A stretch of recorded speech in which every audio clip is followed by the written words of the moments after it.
अस्सलाम वालेकुम, welcome back to Innovate IT Zone. आज का जो हमारा लेक्चर है वो है रिक्वायरमेंट प्रायोरिटाइजेशन के ऊपर। इससे पहले हम लोगों ने रिक्वायरमेंट ट्रेसेबिलिटी पढ़ा था, जिसमें हम लोग क्या करते थे, ट्रेस करते थे, ट्रैक करते थे अपनी रिक्वायरमेंट्स को। ठीक है, इसके आज हम पढ़ेंगे रिक्वायरमेंट प्रायोरिटाइजेशन, जिसमें इसके नाम से ही जाहिर हो रहा है कि हमारे पास प्रायोरिटी देना, किसी चीज़ को इम्पोर्टेंस देना, ठीक है, क्रिटिकलिटी देना किसी चीज़ को।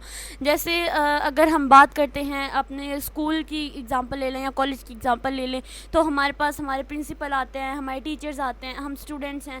तो हम क्या करेंगे, जैसे एक क्लास है ना, तो उसमें सीआर्स भी आती हैं और टीचर्स भी आती हैं। तो हम लोग ज़्यादा प्रायोरिटी किसको देते हैं? हम अपनी टीचर्स को प्रायोरिटी देते हैं। जब सीआर टीचर सारी एक क्लास के अंदर होती हैं तो हम प्रायोरिटी किसको देते हैं? हम टीचर को देखते हैं, क्योंकि हमने वो हमारे से हाई लेवल हैं। ठीक है, वो ज़रूरी हैं। ठीक है, ज़ाहिर बात है, टीचर्स होंगी तो सीआर्स होंगी ना, सीआर्स बनाएंगी और फिर इस तरह से ये काम होगा। यानी प्रायोरिटी इसमें बहुत ज़्यादा जो है वो इम्पोर्टेंट है इस मामले के अंदर, बहुत ज़्यादा। और सबसे बड़ी बात ये कि ये हमारे प्रोजेक्ट को बहुत इजी भी बना देती है। जब हम किसी चीज़ को प्रायोरिटी देकर प्रायोरिटाइज के अकॉर्डिंग हम अपना काम करते हैं ना, तो ये क्या होता है, बेसिकली स्टेक होल्डर जो होते हैं ना, इस चीज़ से सेटिस्फेक्शन होती है स्टेक होल्डर्स को कि हाँ, उनका काम जो है ना वो बिल्कुल ठीक चल रहा है। ठीक है, जिस प्रायोरिटी के साथ इनको इंपॉर्टेंट दी जाती है, उन फीचर्स को हम सबसे पहले रखते हैं। इससे क्या होता है कि रिस्क मैनेजमेंट भी हो जाती है, यानी जो रिस्क होते हैं उनका खतरात भी बहुत ज़्यादा कम हो जाते हैं, बहुत रिस्क कम आने लगते हैं। ठीक है, प्रोजेक्ट के फेलियर्स और डिलेड होने के साथ साथ जो रिस्क आते हैं ना, वो बहुत कम हो जाते हैं इससे। ठीक है, फिर रिसोर्सेज ऑप्टिमाइजेशन होना, यानी कि हम रिसोर्सेज को, लिमिटेड रिसोर्सेज को, और फिर प्रायोरिटाइजेशन इस चीज़ को अलो करता है कि सबसे पहले हमें किन किन रिसोर्सेज को सामने रखना है। जैसे हमारा टाइम बहुत इंपॉर्टेंट है, उसकी प्रायोरिटी बहुत ज़्यादा है। उसके बाद टाइम के बाद हमारा बजट, फिर मैन पावर, फिर effectively bye focusing on the most critical and high value requirement first. ठीक है, उसके बाद स्टेक होल्डर सेटिस्फेक्शन आ जाती है, हम लोगों ने पढ़ लिया। उसके बाद टाइम टू मार्केट की बात करें तो मार्केट में इस टाइम क्या किस प्रायोरिटी की क्या क्या फ़ीचर्स एसेंशियल है, तो हम उन फीचर को सबसे पहले प्रायोरिटी दें। अब आप देख रहे होंगे कि पहले ट्रेसेबिलिटी में मेरे मुंह मैं हर टॉपिक पे यही एक्सप्लेन करी थी कि हमने इसको ट्रेस करना है, ट्रैक करना है। ठीक है, लेकिन अब मैं क्या कर रही हूँ कि मैंने प्रायोरिटी वाले वर्ड बोल रही हूँ बार बार, क्योंकि मेरे टॉपिक का नाम ही क्या है, प्रायोरिटाइजेशन रिक्वायरमेंट। ठीक है, तो इसमें मैं बार बार प्रायोरिटी ही बोलूँगी और आप लोगों को बस इनके पॉइंट्स ही याद करने हैं।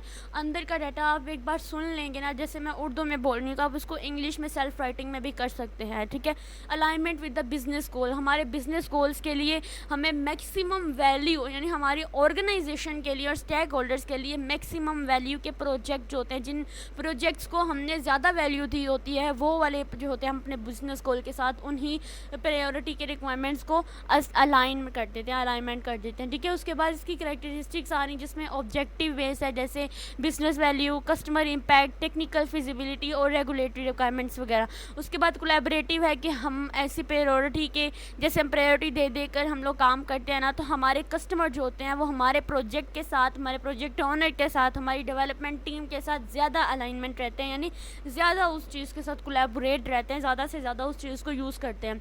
उसके बाद डायनामिक की बात करें तो डायनामिक प्रोसेस मतलब क्या होता है कि जिसको हम लोग चेंज भी कर सकते हैं।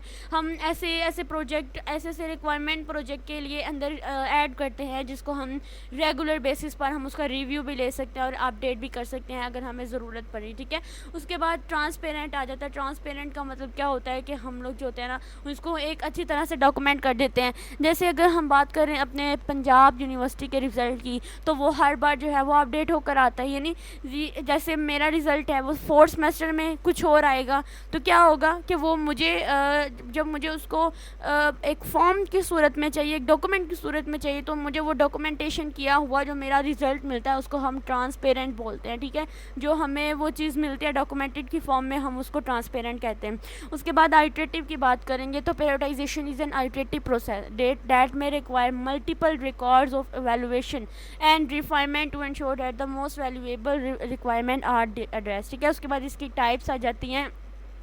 इसके टाइप्स में Moscow method, Kano model, numeric prioritisation, value versus effort analysis, risk based prioritisation. ठीक है, अगर ये मॉस्को मेथड की बात करें तो इसमें क्या है, M stand for the must have, S should have, C could have and W want have. ठीक है, ये कैटेगरी हैं, ये प्रायोरिटी हैं। इन्हीं कैटेगरीज की बेस पे हम लोग अपनी रिक्वायरमेंट्स को इम्पोर्टेंस देते हैं कि मेरी पहले क्या होनी चाहिए, शुड हैव, फिर क्या आनी चाहिए, कुड हैव, फिर क्या आ सकती है, और वांट हैव क्या नहीं आ सकती। ठीक है, ये मेरे पास आ जाती हैं। उसके बाद कैनो मॉडल होता है, ये भी हमारा कैटेगराइज ही करता है हमारी रिक्वायरमेंट्स को, बेसिक परफॉर्मेंस को, उनकी एक्साइटमेंट कैटेगरीज को, उनके इम्पैक्ट को, जो यूज़र कस्टमर सेटिस्फेक्शन और डिलाइट पर होती हैं। उसके बाद न्यूमेरिक प्रायोरिटाइजेशन आ जाती है, जिसमें हमारी न्यूमेरिकल वैल्यू, जैसे आपको पता है ना, न्यूमेरिकल यानी मैथमेटिक्स से रिलेटेड, इसमें कोई वैल्यूज़ होंगी, इसमें कम्प्लेक्सिटी आएगी। ठीक है, जैसे न्यूमेरिक स्कोर्स होते हैं, जैसे अगर हम किसी गेम की बात करते हैं तो उसमें हम किस चीज़ को ज़्यादा प्रायोरिटी देंगे, यानी अगर हम लोग बड़े किंग को जो है, जो हमारे एनिमी होते हैं उनका जो किंग होता है, अगर हम उसको मार देंगे तो हमें हाई स्कोर मिलेगा। ठीक है, तो सबसे ज़्यादा प्रायोरिटी फिर उस किंग की हुई ना। छोटे छोटे को मारने से हमें ज़्यादा गोल्स नहीं मिलते, ज़्यादा जो स्कोर्स नहीं मिलता है, तो हम बड़े वाले को मारकर अपना स्कोर गेन कर सकते हैं। तो ये इसकी मेरे पास एग्जांपल हो सकती है। वैल्यू वर्सेस एफर्ट एनालिसिस की बात करें तो requirements are prioritize based on the value they deliver relative to the effort required to the implement term. ठीक है, उसके बाद हमारी रिस्क बेस्ड प्रायोरिटाइजेशन आ जाती है। तो requirements are prioritize based on their associated risk with higher risk requirement receiving higher priority.